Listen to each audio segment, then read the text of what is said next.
தேர்தலுக்கு பிறகு ஒரே மேடையில் தோன்றிருக்கீங்க. சொல்லும்போது கூட உங்களுடைய இணைப்புங்கிறது தேர்தலை கடந்த ஒரு இயக்கமான ஒரு இணைப்பு அப்படிங்கிறது சொல்லியிருக்கீங்க.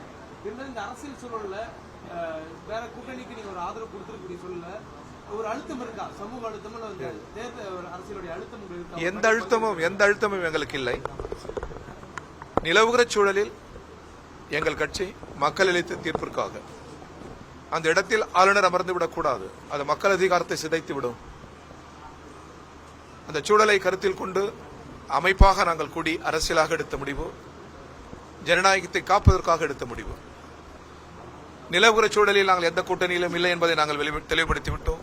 அமைச்சரவையிலும் நாங்கள் இடம்பெறவில்லை. இந்த அரசு நிலவுகிற இந்த அரசு மக்கள் வாக்களித்திருக்கிறார்கள். ஒரு புதிய அரசாக அது உருவெடுத்திருக்கிறது. ஜனநாயகத்தில் அதை நாங்கள் வெளியிலிருந்து ஆதரிக்கிறோம். நாட்டு மக்களுக்கு, உழைப்பவர்களுக்கு, ஏழை எளிய மக்களுக்கு நல்லது செய்கிற பொழுது அதை நாங்கள் ஆதரிப்போம். அதில் இடர் வருகிற போது, பிழை வருகிற போது அதை நாங்கள் எதிர்த்து சமரசம் இல்லாமல் குரல் எழுப்புவோம். எங்கள் அரசியல் முடிவு தெளிவு.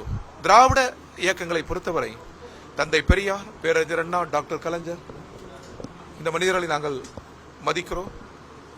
அதே போன்று 1000 கருத்து வேறுபாடுகள் இருந்தாலும் எம்ஜிஆர், ஜெயலலிதா போன்ற இன்றைக்கு இருக்கிற அதிமுக தலைவர் அனைவரும் ஒரு ஜனநாயக சக்தியாக தான் நாங்கள் பார்க்கிறோம்.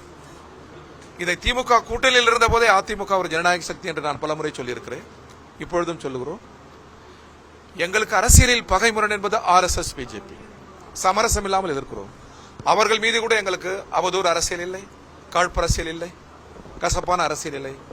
கொள்கை ரீதியாக RSS, பிஜேபியை வீழ்த்த துடிக்கிறோம்.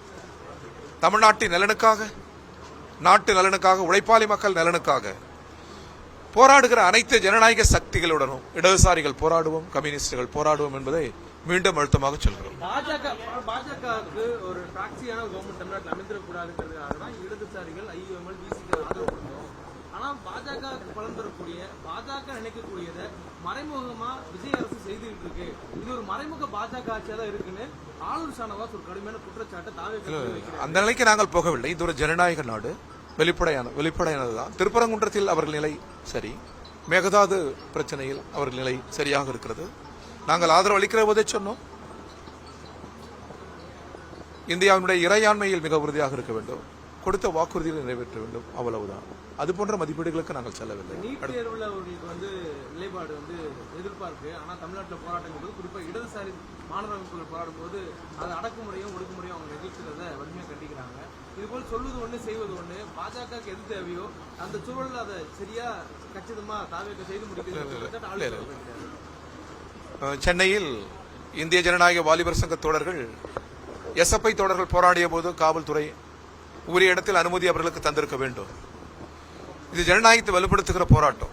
எனவே அங்கே தள்ளுமுள் என்பதும் நெருக்கடிகள் என்பதும் ஏற்கத்தக்கதல்ல. அதே நேரத்தில் பாலநிலத்தில் நடைபெற்ற அந்த 6 தினங்களான போராட்டங்களில் காவல்துறை வெளியிலிருந்து நல்ல ஆதரவை தந்தது. நானே பொதுக்கூட்டத்தில் அதற்காக நன்றியை தெரிவித்தேன். தூய்மை பணியாளர்களும் நல்ல பணி செய்தார்கள்.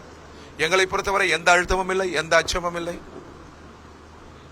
தவறு செய்கிற பொழுது அரசு ஜனநாயக முறையில் நாங்கள் சுட்டிக்காட்டுவோம், எச்சரிப்போம், கண்டன குரல் எழுப்புவோம். இதற்கு யார் அழுத்தமும் தேவையில்லை. எதை கண்டும் கம்யூனிஸ்ட் பேரியக்கம் அஞ்ச தேவையில்லை. அஞ்சதாக வரலாறும் இல்லை.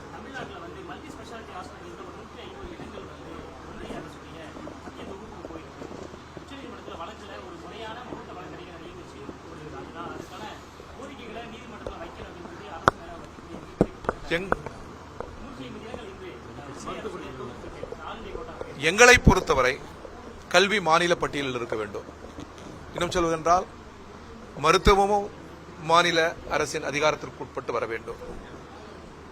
தனியார் கல்வி நிறுவனங்களையோ தனியார் மருத்துவமனைகளையோ நாங்கள் ஏற்கவில்லை. ஒரு நாகரிக அரசின் கடமை, ஒரு சமூக நல அரசின் கடமை என்பது மருத்துவமும் கல்வியும் மாநில பட்டியலில் இருக்க வேண்டும். அது மாநில பொறுப்பில் இருக்க வேண்டும். நீங்கள் எவ்வளவு தனியார் மருத்துவமனைகள் தோன்றினாலும் நமது GHக்கு நிகர் இல்லை. உலகிலேயே 1 லட்சம் கொரோனா நோயாளிகளை காப்பாற்றியது GH மருத்துவமனை. அதனுடைய மிக சிறந்த மருத்துவர்களை பட்டியலிட முடியும். அதில் ஒருவரை சொல்வதென்றால் டாக்டர் நரம்பியல் நிபுணர் டாக்டர் ராமமூர்த்தி. அவருக்கு நிகர் உலகில் இன்று வரை யாரும் இல்லை. அவர் நீட் தேர்வு எழுதியவர் அல்ல. இதையும் இந்த நேரத்தில் நாங்கள் பதிவு செய்ய விரும்புகிறோம்.